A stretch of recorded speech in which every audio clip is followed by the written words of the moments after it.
आज बड़ा महत्वपूर्ण प्रश्न लेंगे जो बैंकों में काम आता है और इसलिए मेरी दृष्टि में प्रश्न बड़ा महत्व रखता है। मैं पिछली प्रश्नावली पर लौट रहा हूँ क्योंकि छूट गया था। कुछ प्रश्न मैंने दूसरी बुकों से लिए थे। 6वीं से समीकरण चालू होते थे, 6वीं 7वीं का भी कोर्स हो गया था उसमें। अब 8वीं किताब फॉलो कर रहे हैं, इसलिए अपन 8वीं का ही क्वेश्चन लेंगे। अब लक्ष्मी एक बैंक में खजांची है ना, वो कैशियर, खजांची माने कैशियर।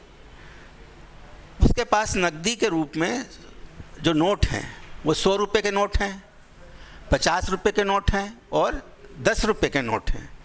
और इनकी संख्याओं में जो अनुपात है नोटों की, वो किस तरह से है? 2:3:5 का अनुपात। और यदि इनकी कुल राशि कितनी हो? 4 लाख रुपए के बराबर हो। टोटल जो अमाउंट है वो कितना है उसका? 4 लाख, 4 लाख। तो आपको ये ज्ञात करना है कि 100 रुपये के उसके पास कितने नोट हैं, संख्या ज्ञात करनी है। और 50 रुपये के कितने नोट हैं और 10 रुपये के कितने नोट। प्रश्न आप एक बार फिर पढ़ लें और बिना किताब देखे जो विद्यार्थी इस प्रश्न को दोहरा लेगा वो इसको पूरा कर सकेगा।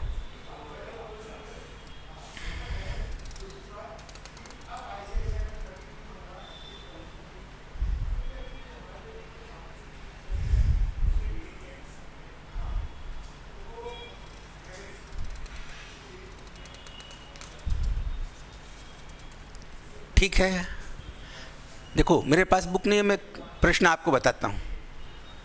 लक्ष्मी एक बैंक में खजांची है, कैशियर है। उसके पास जो नोट हैं वो 100 रुपये के नोट हैं, 50 के हैं और 10 के हैं। इनमें रेशियो कितने का है? 2, 3 और 5 का। कुल मिलाकर उसके पास कितने रुपए हैं? 4 लाख। आपको ज्ञात करना है कि 100 रुपये के कितने नोट हैं, 50 रुपये के कितने नोट हैं और 10 रुपये के कितने नोट हैं। चूँकि नोटों में जो अनुपात है, नोटों की संख्याओं में क्या कह रहा है वो? नकदी के रूप में के नोट, उनकी संख्याओं में।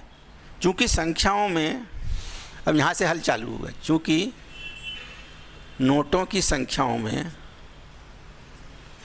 नोटों की संख्याओं में 2:3:5 का अनुपात है। अतः नोटों की संख्याओं को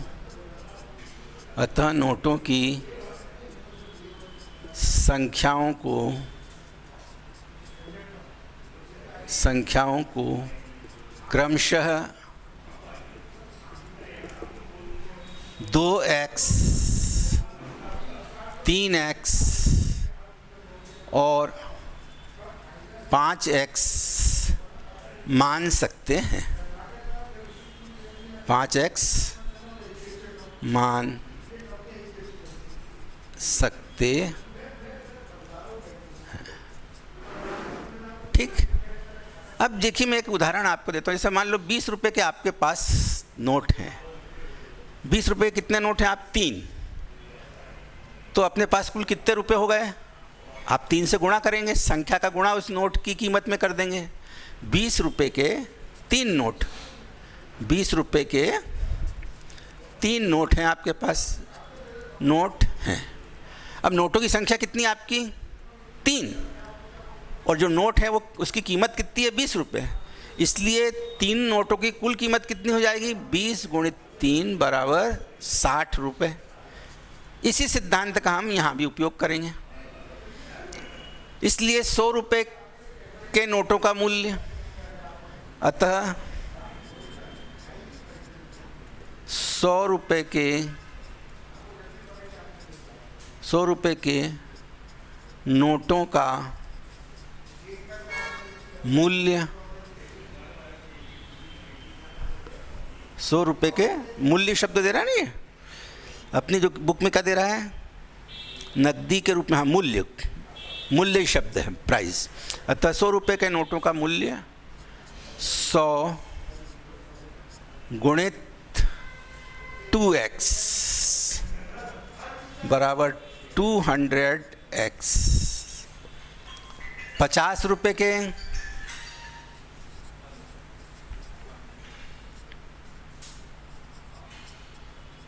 नोटों का मूल्य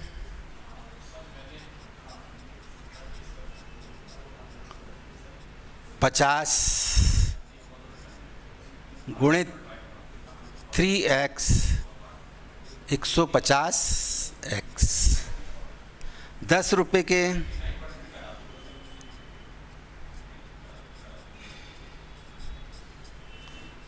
नोटों का मूल्य बराबर 10 गुणित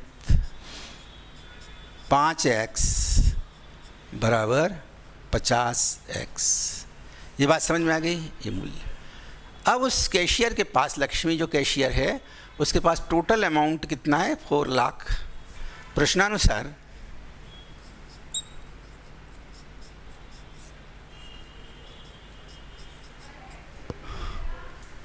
$200x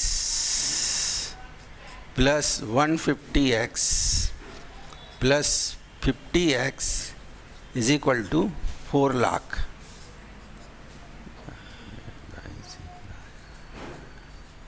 चार के बाद कितनी जीरो? 5 जीरो। तो कितना हो गया? जोड़ने पर 200 और ये 150 और 150 200 200 200 400। 400x is equal to 4 1 2 3 4 5 0 divided by 400 on both sides we have x is equal to 4 5 0 1 2 3 4 400। 2 से 0 कट गई है। 4 1 जा 4 1000 4 एकम इकाई दाही सैकड़ा हजार 4000 1000। तो जो अपना x का मान आया वो कितना आया? 1000।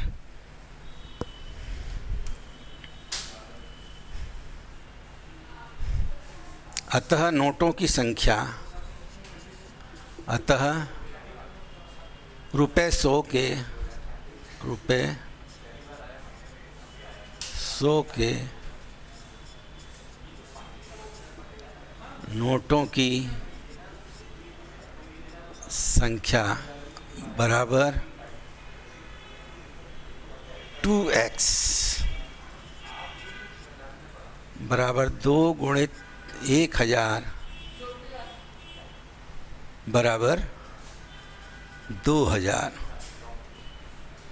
रुपये 50 के नोटों की संख्या, रुपये 50 के नोटों की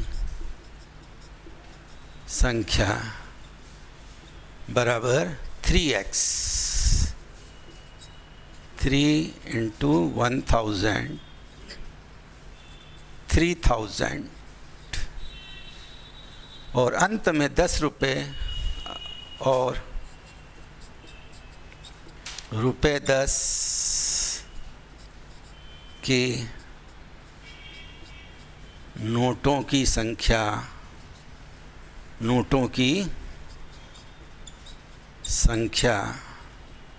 बराबर 5x मीन्स 5 इंटू 1000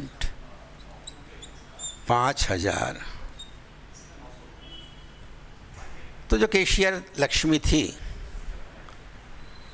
उसके पास जो नोट थे, 100 रुपये के 2000 नोट थे, 50 रुपये के 3000 नोट थे और 10 रुपये के 5000 नोट थे।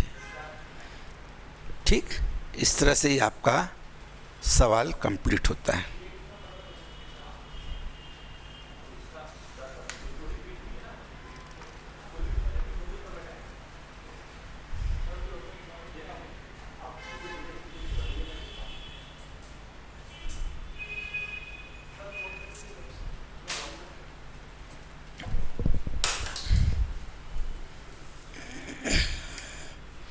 एक और प्रश्न मैं लेता हूँ।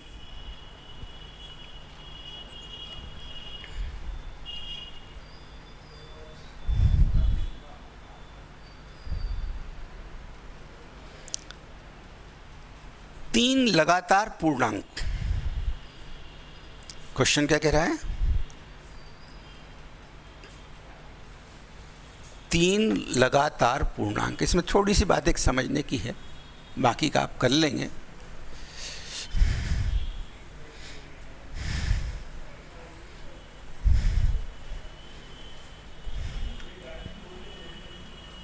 जिस क्रम में स्टूडेंट पूछता है उस क्रम में हम लोगों को बताना पड़ता है। आप प्रैक्टिस घर में करते हैं, कुछ स्टूडेंट कुछ नहीं कर पा रहे हैं। क्या कहता है ये? तीन लगातार पूर्णांकों का योग 51 है। तीन लगातार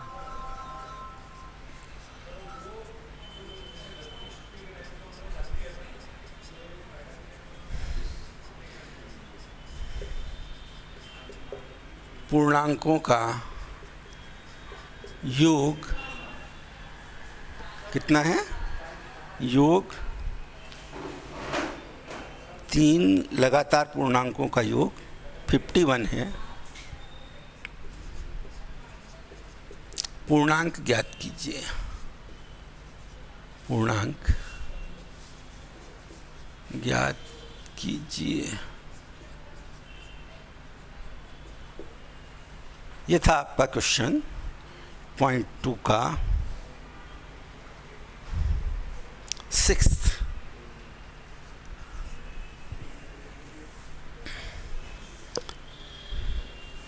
सबसे पहले समझ लें पूर्णांक कौन कौन सी संख्याएं हो सकती हैं। The set of the integers, जिसको अपन इंटीजर्स बोलते हैं, the set of the integers denoted by capital I, the elements are -2, -1, 0, 1, 2, 3 up to infinity. दोनों ओर ये ओपन सेट है, लेफ्ट हैंड साइड ओपन है और राइट हैंड साइड भी ओपन है। इनमें जो भी डिजिट्स आ रहे हैं वे एक एक बढ़कर हैं। जैसे 1 से 1 अधिक 2, 2 से 1 अधिक 3, लगातार कंटिन्यूशन में। तो हम देख रहे हैं कि यदि एक पूर्णांक को हम x माने तो दूसरा x + 1 होगा, एक अधिक होगा। तीसरा x + 1 + 1, एक और अधिक जुड़ जाएगा। इस प्रकार ये तीन लगातार पूर्णांक हमको रखने हैं, फिर उनका सम निकालना है और फिर हमें पूर्णांक को ज्ञात करना पड़ेगा। तो ये सेट ऑफ इंटीजर्स आपको मालूम होगा कि जिसमें प्रत्येक लगातार एक एक से बढ़ता है अंक। तो हल इसका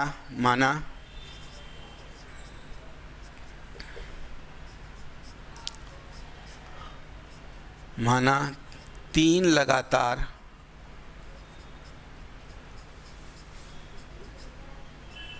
पूर्णांक क्रमशः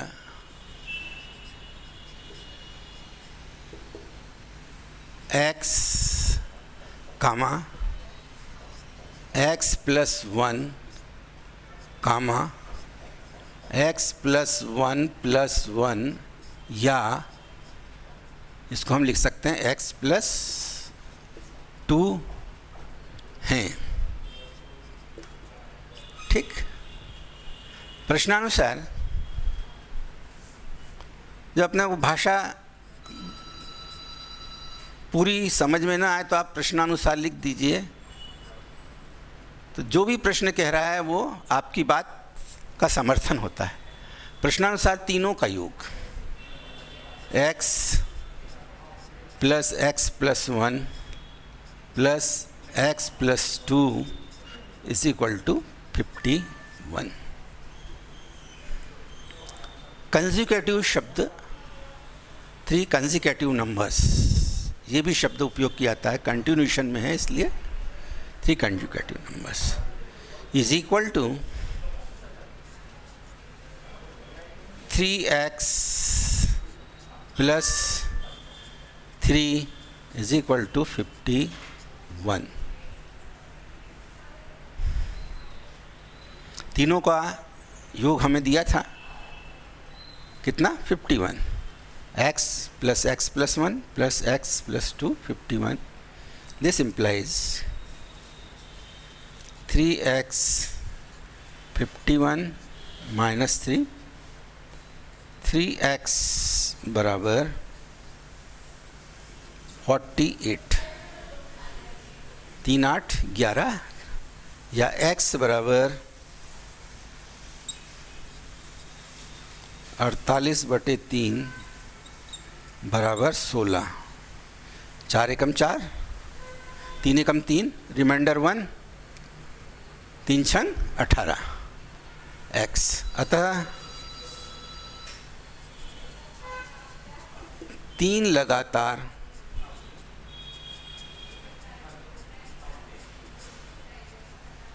पूर्णांक निम्न है। निम्न पहला आपका क्या है? x। x बराबर 16, x प्लस 1 बराबर 16 प्लस 1 17, और x प्लस 2 16 धन 2 बराबर 18।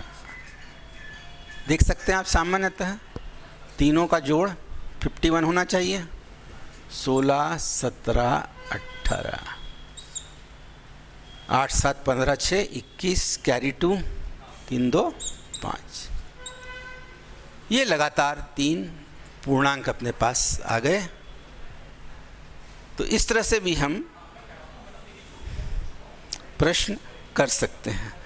आप अपने लिए एक बना लें, मैं आपको लिख देता हूँ। अब मान लीजिए आपके पूर्णांक हैं 27 28 और 29। 9 8 17 17 7 24 84। 9 8 17 17 7 24, 17 7 24 2 84। तो प्रश्न लिख लें, प्रैक्टिस के लिए आप करेंगे घर पे। 3 लगातार पूर्णांकों का योग 84 है। 84 है। 3 लगातार पूर्णांकों का योग 84 है। पूर्णांक ज्ञात करें। उत्तरमाला में आपको इसका उत्तर में दे देता हूँ। संख्याएं आएंगी 27 28 और 29।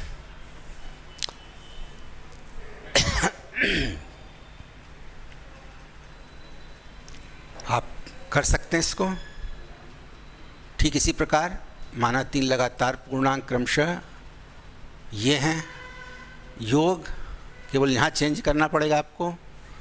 84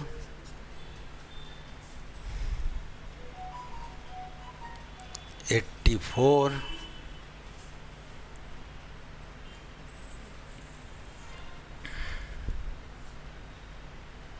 84 माइनस 381, 81/3, 3 दूनी 6, बचा 2, 3 सत्ते 21। अतः 3 लगातार पूर्णांक x बराबर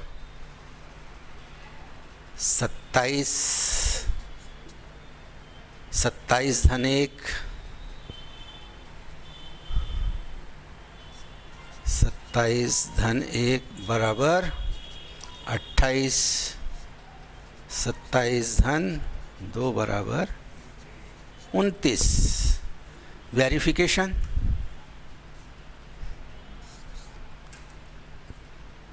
ट्वेंटी 28 29, 9 8 17 17 7 24, कैरी 2, 2 दूनी 4 2 6 2 8। तो इस तरह से ये प्रश्न अपना समाप्त हो जाता है।